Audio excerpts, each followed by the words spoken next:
রাসূল বললেন এমন একটি মাস তোমাদের সামনে আসতেছে ধৈর্যের মাস, আর ধৈর্যের রেজাল্ট হচ্ছে জান্নাত।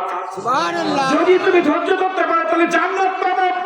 এখন বলেন আপনাকে যে গালি দিল, অত্যাচার করলো, দুনিয়াবি ভাবে আপনি প্রতিবাদ না করার কারণে সেফ হয়ে গেলেন, একটু অল্প খাইলেন, কিন্তু আপনার কোনো পেরেশানি নাই, মৃত্যুর পরে আপনি জান্নাতি হয়ে গেলেন।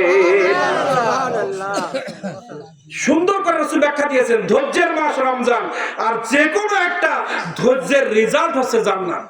সুবহানাল্লাহ। আর ধৈর্য না ধরলে দুনিয়াবি ক্ষতি আছে, তোমার পরকালেও বিপদ আছে।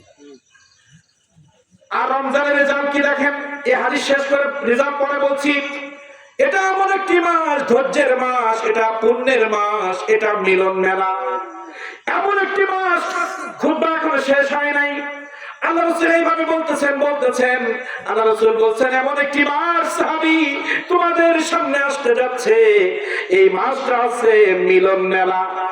কি মেলা? মিলন মেলা। ইফতারির সময় মিলন মেলা হয়।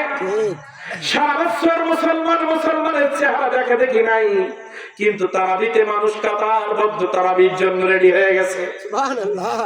সারাদিন দেখা নাই, কিন্তু ইফতারের আগে প্লেট নিয়ে ছাদে ময়দানে মুসলমান মিলন মেলায় বসে গেছে।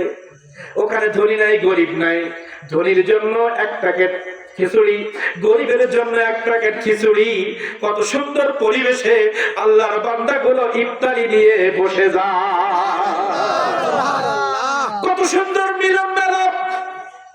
আল্লাহ রাসূল এবার ওয়াজ করতে শুধু মিলন মেলা নয়, এটা এমন একটি মাস যে মাসে যদি তুমি কাউকে ইফতারি করাও, তাহলে হাসরের ময়দানে আমি নবী নিজে হাতে তোমাকে হাউজে কাউসারের পানি পান করাবো।